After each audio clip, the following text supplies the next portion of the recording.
Hello friends, welcome back. तो friends, जैसे कि आप जानते हैं ये दिसंबर 2020 का एग्जामिनेशन पेपर है। एमकॉम का आपका इग्नू से रिलेट करता है ये। और इसके आज हम सॉल्यूशन करने वाले हैं जो भी न्यूमेरिकल्स पोर्शन के हैं, जिसकी मेरे पास रिक्वेस्ट आई हुई है क्योंकि फ्रेंड्स वो भी एक बहुत स्कोरिंग पेपर होता है आपका क्वेश्चंस को करने के लिए। फाइनेंशियल मैनेजमेंट का है, ठीक है।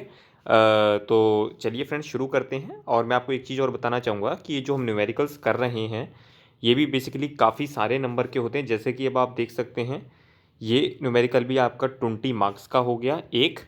दूसरा आपका ये न्यूमेरिकल हो गया आपका ये 20 मार्क्स का। तो टोटल अगर आप देखेंगे कि अगर आपका पेपर 100 मार्क्स का है तो आज हम थोड़ी सी देर में ही ये 40 मार्क्स को अच्छे से स्कोर कर सकते हैं, ठीक है। तो चलिए फ्रेंड्स, बिना किसी देरी के हम शुरुआत कर लेते हैं। और आप लोगों के सपोर्ट के लिए बहुत बहुत थैंक्स। आप लोगों ने इतना अच्छा व्यूअर्स बने इसके हमारे इस चैनल के, ठीक है। तो देखिए उसी से ही हमारे को भी मोटिवेशन मिलता है और आगे आपके लिए अलग अलग तरीके से वीडियोस लाई जाएंगे। अच्छा, थ्योरी क्वेश्चन में भी अगर आपको किसी भी तरीके का कोई इशू हो तो आप मुझे फ्रीली बता सकते हैं, ठीक है। और क्योंकि न्यूमेरिकल्स तो मैं कवर कर ही रहा हूँ, साथ साथ थ्योरी भी फिर उस हिसाब से कर ली जाएगी प्रायोरिटी बेसिस पर, ठीक है। चलिए, तो क्वेश्चन नंबर 4 है, कहता है a firm has a sales of ₹75 lakhs. Sales दे रखी है हमारे को, वेरिएबल कॉस्ट दे दी 42 लाख 42 लैक्स, फिक्स्ड कॉस्ट दे दी 6 लाख रुपीज़ की। It has debt of ₹45 lakhs at the rate of 9%। मतलब ब्याज एक तरीके से डेट मतलब क्या होता है, डेट मतलब होता है किसी से उधार ले रखा है 45 लाख रुपए का, 9% ब्याज देना है। And equity of ₹55 lakh. Calculates its financial leverage and operating leverage and its and if sales drop to 50 lakhs what will be the new EBIT, ठीक है ना। तो अभी अगर आपको ये टर्मिनोलॉजीज नहीं पता कि ये कहाँ से आ गया सर, तो देखिए सिंपल सी बात है, मैं आपको एक फॉर्मेट सा बना दूंगा, उससे हम ये क्वेश्चन को सॉल्व कर लेंगे। बस हमारे को ये पता होना चाहिए कि देखिए 20 मार्क्स में इतना सिंपल क्वेश्चन हमसे पूछा गया है और हमारे को पास होने के लिए कितना आसान हो जाता है। तो अगर हम फाइनेंशियल लीवरेज की बात करें तो फ्रेंड्स मैंने आपको पहले ही बताया हुआ है फाइनेंशियल लीवरेज क्या होता है, आपका EBIT अपॉन EBT, ठीक है। एंड ऑपरेटिंग लीवरेज क्या होता है हमारा, कंट्रीब्यूशन अपॉन EBIT, ठीक है ना। और यही अगर कंबाइंड लीवरेज होता तो ये मैं चेंज कर देता, ठीक है ना।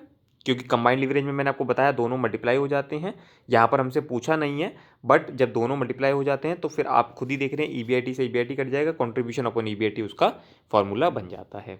बट तो अगर यहाँ पर हम बात करें तो फाइनेंशियल लीवरेज के लिए मैंने आपको बताया EBIT चाहिए, तो EBIT कैसे निकलता है, sales minus variable cost minus fixed cost, ठीक है ना। 75 लाख में से 42 लाख गए, ठीक है ना। और उसमें से आपने 6 लाख माइनस कर दिया तो कितना आ गया आपका 27 लाख। फिर उसके ये तो आ गया EBIT। अब चाहिए हमारे को EBT, उसके लिए इंटरेस्ट माइनस करना पड़ेगा। तो 45 लाख का 9% से कितना आता है, आप इसको कैलकुलेट कर लीजिए, मैंने कर रखा है आप लोगों के लिए। इसकी आता है 4,05,000, ठीक है। तो 4,05,000 जब आप इसमें से माइनस करेंगे तो कितना आ जाएगा आपका 22,95,000, मतलब 22,95,000, ठीक है ना। तो जब आप इसे अब सॉल्व करेंगे तो आपका आंसर आ जाएगा 1.176। ओ सॉरी, ऐसे कर लीजिए 1.176, ठीक है ना। चलिए, तो इसी तरीके से फ्रेंड्स हमारा फाइनेंशियल लीवरेज तो निकल चुका है, इसे हम क्या बोलेंगे, डिग्री ऑफ फाइनेंशियल लीवरेज। इस तरीके से आपको सॉल्व करके दिखाना है अगर आपको चाहते हैं कि 40 मार्क्स 20 मार्क्स आपको पूरे मिले इसमें, तो आपको प्रॉपरली करके दिखाना होगा कि भाई हमने कंट्रीब्यूशन कैसे निकाला, वो सब चीज़ें कैसे निकाली, वो आपको करके दिखाना है। चलिए, अब हम निकाल लेते हैं operating leverage, degree of operating leverage, contribution upon EBIT। Contribution कैसे निकलता है, सेल्स में से वेरिएबल कॉस्ट माइनस करते हैं, तो 75 लाख में से हमने ये आपका 42 लैक्स माइनस किया, तो ये कितना आ जाएगा आपका 33 लैक्स, ठीक है ना। EBIT अभी हमने निकाला था 27 लैक्स। अगर देखिए अब आपने मेरे साथ अगर नोट किया होगा तो आपके पास ये फिगर ऑलरेडी थी क्योंकि अभी हमने निकाली थी। अब इसको आप सॉल्व कर लीजिए, तो इसको जब हम सॉल्व करेंगे तो हमारा आंसर कितना आ जाएगा 1.222, ठीक है। तो ये हमारा ऑपरेटिंग लीवरेज आ जाता है, ठीक है। चलिए, अब क्या पूछता है वो, कहता है कि सेल्स हो गई कम, मतलब पहले 75 लाख थी, अब हो गई 50 लाख, तो अब बताइए न्यू ईबीआईटी क्या होगा। देखिए फ्रेंड्स, ये अच्छी क्वेश्चन ये है क्योंकि देखिए वेरिएबल कॉस्ट नाम से ही बता रहा है, वेरिएबल कॉस्ट मतलब अगर सेल्स 75 लाख है तो 42 लाख है, तो क्या हम एक बार इसका परसेंटेज निकाल लें कि कितना है सेल्स हमारा वेरिएबल कॉस्ट। तो अगर हम बात करें तो 42 लाख अपॉन में 75 लाख, ठीक है ना, इंटू 100, इसका क्या मतलब ये आ जाएगा हमारा, मैंने आपके लिए निकाला है 56%। मतलब अगर हमारी 100 रुपये की सेल्स है तो उसमें से 56% तो हमारा वेरिएबल कॉस्ट हो जाता है। तो इसका मतलब क्या हुआ, अगर 50 लाख की सेल है तो कितना वेरिएबल कॉस्ट होगा, ये हमारे को निकालना पड़ेगा, तो 56% निकाल लेंगे इसका, ठीक है ना।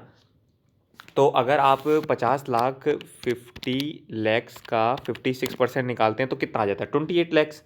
लिख लीजिए आप इसका 28 लैक्स, इसमें से अगर आप माइनस करेंगे सेल्स में से तो आपका कंट्रीब्यूशन कितना आ जाएगा। मैं एक फ्रेश पेज ही ले लेता हूँ। आपका सेल्स आ गया 50 लैक्स, वेरिएबल कॉस्ट आ गया आपका 28 लैक्स। ये 28 लैक्स समझ में आ गया ना आपको कि भाई आपको 56% लगा दिया क्योंकि आपका वही ट्रेंड बन रहा है।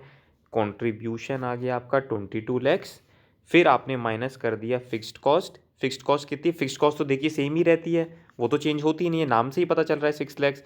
तो ये आ जाएगा आपका 22 लाख में से 6 लाख गया तो कितना आ जाएगा आपका 16 लैक्स, ठीक है ना। तो ये हमारा क्या हो गया, सॉल्यूशन हो गया, ठीक है ना।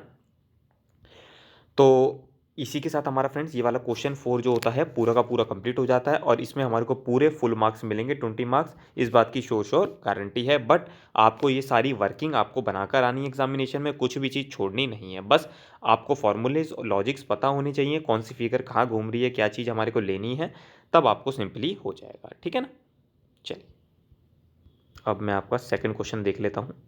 Question number 8, a company is considering which of the two mutually exclusive project. अब देखिए फ्रेंड्स, एक ये टर्म आया सर, ये म्यूचुअली एक्सक्लूसिव प्रोजेक्ट क्या मतलब होता है। देखिए म्यूचुअली एक्सक्लूसिव प्रोजेक्ट का मतलब होता है कि मान लीजिए प्रोजेक्ट ए और प्रोजेक्ट बी है, या एक्स और वाई है, तो जो मैनेजमेंट है, जो कंपनी है, वो आपसे कह रही है कि भैया हम पैसा ए में लगाएं या बी में लगाएं, एक्स में लगाएं या वाई में लगाएं। इसका क्या मतलब हुआ कि फंड तो मैनेजमेंट के पास मान लो 100 रुपये हैं, ठीक है ना, और या तो ए या बी में लगा सकती है या वो एक्स या वाई में लगा सकती है। तो वो ये पूछना चाह रही है कि भाई ए में लगाएं या बी में लगाएं। और देखिए अब आप मास्टर्स कर रहे हैं कॉमर्स का, तो अब आपसे जब आप वर्किंग करने जाएंगे तो आपसे इस तरह के क्वेश्चंस पूछे जा सकते हैं, ठीक है। चलिए तो सर यहाँ पर देखिए एक्स और वाई दे रखे हैं हमारे को दो प्रोजेक्ट, और कॉस्ट ऑफ कैपिटल दे रखी है 10% की।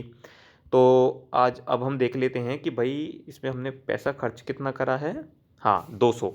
तो मान लीजिए कि भाई देखिए फिगर्स 1000 में दे रखा है, तो ये भी आपको लिखना होगा अपने एग्जामिनेशन में कि जब आप सॉल्यूशन करेंगे कि फिगर्स इन 1000 में है, और बाकी फिर ये सेम फिगर्स आप ले लेंगे। तो 200 की फिगर्स है और 200 की फिगर्स, मतलब 200 रुपये। अगर आप इसको वैसे माने तो 2 लाख रुपए का खर्चा कर दिया आज प्रोजेक्ट एक्स के लिए, प्रोजेक्ट वाई के लिए 200, मतलब 2 लाख का खर्चा कर दिया प्रोजेक्ट वाई के लिए। अब अगर प्रोजेक्ट वाई के लिए हम 2 लाख का खर्चा करते हैं तो उसमें इनफ्लो कितने होंगे हमारे, इतने इतने होंगे। और अगर प्रोजेक्ट वाई की बात करें तो उसमें इतने इतने होंगे, ठीक है ना। अगर आप वैसे देखना चाहें कि भाई देखिए अगर हम कहें कि प्रोजेक्ट जो एक्स है वो तो एक कंसिस्टेंट दे रहा है कि भाई 75 35 90 75 इस तरीके से, जबकि जो ये है सिर्फ एक बार तो ज़्यादा दे रहा है, उसके बाद बहुत कम दे रहा है। तो हमारे को अब ये देखना है फ्रेंड्स कि जो नेट प्रेजेंट वैल्यू है, आपको पता ही है नेट प्रेजेंट वैल्यू क्या होती है। नेट प्रेजेंट वैल्यू क्या होती है, PV, present value of cash inflow minus present value of cash outflow. तो अगर हम ये सारे लेकर इसमें से माइनस कर देंगे तो हमारा पीवीसीआई आ जाएगा। दोनों प्रोजेक्ट का हमारे को निकालना है। अच्छा, ये जो हमारे को डिस्काउंटिंग फैक्टर्स दे रखे हैं यही हमारे को यूज़ करने हैं कि जो ईयर 0 है उसमें तो 1, और 1 साल के बाद के पैसे की कीमत क्या रह जाएगी, वो धीरे धीरे कम होती चली जाती है। हम आज के डेट में निकाल रहे हैं तो इसलिए आज हम उसकी वैल्यू निकालेंगे, ठीक है। तो अगर हम एक्स प्रोजेक्ट एक्स की बात करें तो प्रोजेक्ट एक्स में आप लिख सकते हैं कि भाई 35, अब जैसे 35 है तो 35 की मल्टीप्लाई आप किस में करवाओगे, 0.91 में, ठीक है ना। तो जब आप अपनी शीट में लिखेंगे तो लिखेंगे 35 इंटू 0.91, ठीक है ना, 80 इंटू जो उसके नेक्स्ट दे रखी है, फिर आप इन सब का टोटल कर लेंगे मल्टीप्लाई करने के बाद।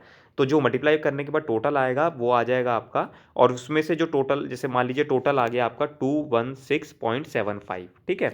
और ऐसी अगर प्रोजेक्ट वाई की बात करें तो आ जाता है 216.90।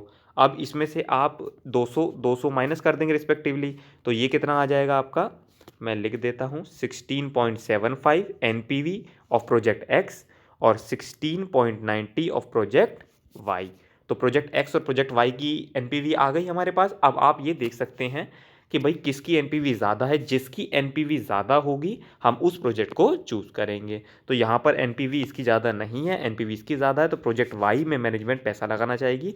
जब अब आप डिस्कशन में पार्टिसिपेट करेंगे और मैनेजमेंट को बोलेंगे कि भैया प्रोजेक्ट वाई में हमारे को पैसा लगाना है, तो उनको फिर कॉन्फिडेंस आएगा आपके ऊपर एंड वो पैसा लगाएंगे और यही आपका आंसर सही है।